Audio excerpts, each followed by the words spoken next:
നമസ്കാരം. നടനും തമിഴക വെട്രിക്കഴകം അധ്യക്ഷനുമായ വിജയ് തമിഴ്നാട് ഗവർണർ ആർ.എൻ. രവിയുമായി കൂടിക്കാഴ്ച നടത്തി. പ്രധാനമായും 3 ആവശ്യങ്ങളാണ് വിജയ് ഉന്നയിച്ചത്.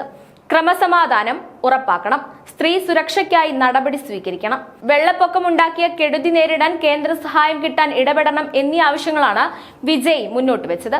അണ്ണാ യൂണിവേഴ്സിറ്റി ക്യാമ്പസിൽ വിദ്യാർത്ഥിനിക്ക് നേരെയുണ്ടായ ലൈംഗികാതിക്രമത്തിന്റെ പശ്ചാത്തലത്തിലാണ് അദ്ദേഹം ഗവർണറുമായി കൂടിക്കാഴ്ച നടത്തിയത്. അതേസമയം നേരത്തെ അദ്ദേഹം തമിഴ്നാട്ടിലെ പെൺകുട്ടികളെ അഭിസംബോധന ചെയ്ത് ഒരു തുറന്ന കത്ത് എഴുതിയിരുന്നു. സ്ത്രീകൾക്കെതിരെയുള്ള ആക്രമണം വേദനിപ്പിക്കുന്നുവെന്നും ഏത് സാഹചര്യത്തിലും സംരക്ഷിക്കുമെന്നും വിജയ് കത്തിൽ പറഞ്ഞു. സഹോദരനായി താൻ എപ്പോഴും കൂടെയുണ്ടാകുമെന്നും വിജയ് പറഞ്ഞിരുന്നു. നിങ്ങളുടെ സഹോദരൻ എന്ന നിലയിൽ ഈ സംസ്ഥാനത്തെ സ്ത്രീകൾക്കും പെൺകുട്ടികൾക്കും എതിരെ അനുദിനം നടക്കുന്ന കുറ്റകൃത്യങ്ങളിൽ ഞാൻ അതീവ ദുഃഖിതനാണ്. നിങ്ങളുടെ സുരക്ഷ ആരിൽ നിന്നാണ് ഞങ്ങൾ ആവശ്യപ്പെടേണ്ടത്? നമ്മളെ ഭരിക്കുന്നവരോട് ചോദിക്കുന്നതിൽ പ്രയോജനമില്ല, വിജയ് പറഞ്ഞു. എല്ലാ സാഹചര്യങ്ങളിലും നിങ്ങളുടെ സഹോദരനെ പോലെ ഞാൻ നിങ്ങളോടൊപ്പം ഉണ്ടാവും.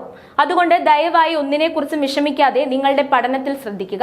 നമ്മൾ സുരക്ഷിതമായ ഒരു തമിഴ്നാട് സൃഷ്ടിക്കും, കത്തിൽ പറയുന്നു.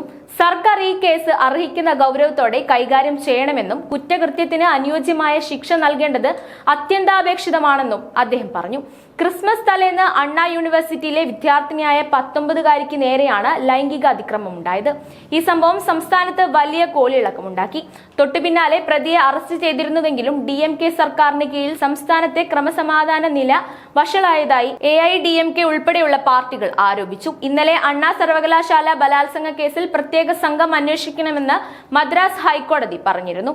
3 മുതിർന്ന വനിതാ IPS ഉദ്യോഗസ്ഥർ സംഘത്തിലുമുണ്ട്. അതേസമയം വിദ്യാർത്ഥികളുടെ സുരക്ഷ വർദ്ധിപ്പിക്കാൻ അണ്ണാ സർവകലാശാല നടപടികൾ സ്വീകരിച്ചു. അധ്യാപകരുടെ സേഫ്റ്റി കമ്മിറ്റി ഒരുക്കും. 40 സുരക്ഷാ ജീവനക്കാരെ പുതുതായി നിയമിക്കും. 30 പുതിയ CCTVകൾ കൂടി സ്ഥാപിക്കും. കോളേജിൽ പ്രവേശിക്കാൻ എല്ലാ തരം ജീവനക്കാർക്കും ഐഡന്റിറ്റി കാർഡ് കർശനമാക്കി. ഹോസ്റ്റൽ നിയമങ്ങളും കർശനമാക്കും. ഓരോ ജീവിതവും ഓരോ കഥകളാണ്, വേറിട്ട കഥകളുടെ ഒരു കൂട്ടായ്മ. വേണമെങ്കിൽ നമുക്കതിനെ ഒരു നോവലെന്ന് പേരിടാം. അതുപോലൊരു നോവലല്ലേ നിങ്ങളുടെ ജീവിതവും? എന്താ, ശരിയല്ലേ? നിങ്ങളുടെ അനുഭവങ്ങൾ, കഥകൾ എന്തുമായിക്കൊള്ളട്ടെ, അത് കേൾക്കാൻ DNA ന്യൂസിലൂടെ ഞാൻ എത്തുന്നു.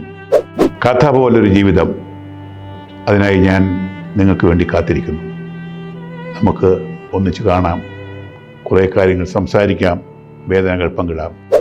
നിങ്ങളുടെ വിഷയങ്ങൾ, അനുഭവങ്ങൾ അത് ഞങ്ങളെ അറിയിക്കേണ്ട വിലാസം താഴെ കൊടുക്കുന്നു.